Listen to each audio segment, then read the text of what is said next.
അധികാരം കിട്ടി രണ്ടാമത്തെ ദിവസം ഇത്തരത്തിൽ ക്രൂരമായിട്ട് തല്ലി ചതച്ചത് ശരിക്കും അന്വേഷിക്കേണ്ട വിഷയമാണ്. നിന്റെ ഈ മുഖത്തെ പാടൊക്കെ നിനക്ക് ഓർമ്മയുണ്ടല്ലോ അല്ലേ? അതുകൊണ്ട് ഈ നാറ്റം മാറണമെങ്കിലേ എന്തെങ്കിലും വലുതായിട്ട് ചെയ്ത് കാണിക്കണം, ആൾക്കാർ ഞെട്ടണം. ഈ അധികാരം കിട്ടുന്നതിന് 10 വർഷം നിങ്ങൾ ഭരിച്ചവരാണ്.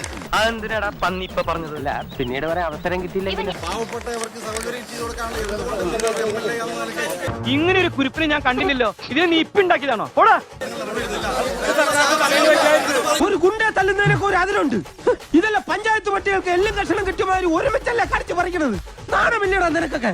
ഇപ്പൊ പറഞ്ഞു കേട്ടില്ലേ അമ്മമാര്, അവരെ ക്രൂരമായിട്ടാണ് അവരെ തല്ലിച്ചതച്ചതെന്നാ പറയുന്നത്.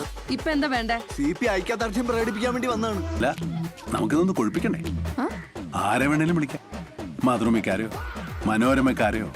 വേണമെങ്കിൽ അല്പം ചില്ലറ കൊടുത്ത് ന്യൂസ് ഒന്ന് വിലപ്പിക്കാം. പോലീസിന് ആരാണ് ഇതിനൊക്കെ അധികാരം കൊടുത്തിരിക്കുന്നത്? പ്രവൃത്തി ചെയ്തിട്ടുണ്ടെങ്കിൽ അത് അന്വേഷിക്കണം. ആ ഉദ്യോഗസ്ഥനെതിരെ ആവശ്യമായ നടപടികൾ എടുക്കുന്നതിന് വേണ്ടിയുള്ള പോരാട്ടം ഞങ്ങൾ നിനക്ക് സമരം എന്തോന്നറിയാം അവിടെ ചേർക്കാൻ? പോലീസുകാരുടെ തല്ലെന്താണെന്നറിയുമോ? ഒരു മടിയോ കുറ്റബോധമോ ഒക്കെ ഉള്ളിലുള്ള പോലെയായിരുന്നു മറുപടി. ഇത് ഗവൺമെന്റ് സ്ഥലമാണ്. എങ്ങനെയാണ് ഒരു അവകാശ കമ്മീഷൻ ഗുണ്ടേനെ പോലെ വന്ന് രാവിലെ മുതൽ കഴിഞ്ഞ 14 പ്രാവശ്യവും ഞങ്ങള് ജനകീയമായിട്ടാണ് തടഞ്ഞത്. ആ നിൽപ്പ് കണ്ട എന്തൊരു പാവാ. നിങ്ങളുടെയൊക്കെ കാരണവന്മാര് ചാകുന്നതിന് മുമ്പ് കാണിച്ച കൊള്ളരുതായ്മയ്ക്ക് ഇപ്പൊ ഞങ്ങൾ അനുഭവിച്ചുകൊണ്ടിരിക്കുന്നത്.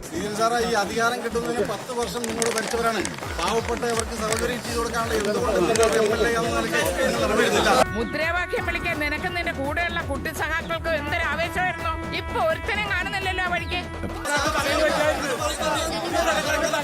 ആൾക്കാര് കല്ല് പെറുക്കി തുടങ്ങി. എനിക്ക് ദേശത്തെ വഴിയേറിയില്ല.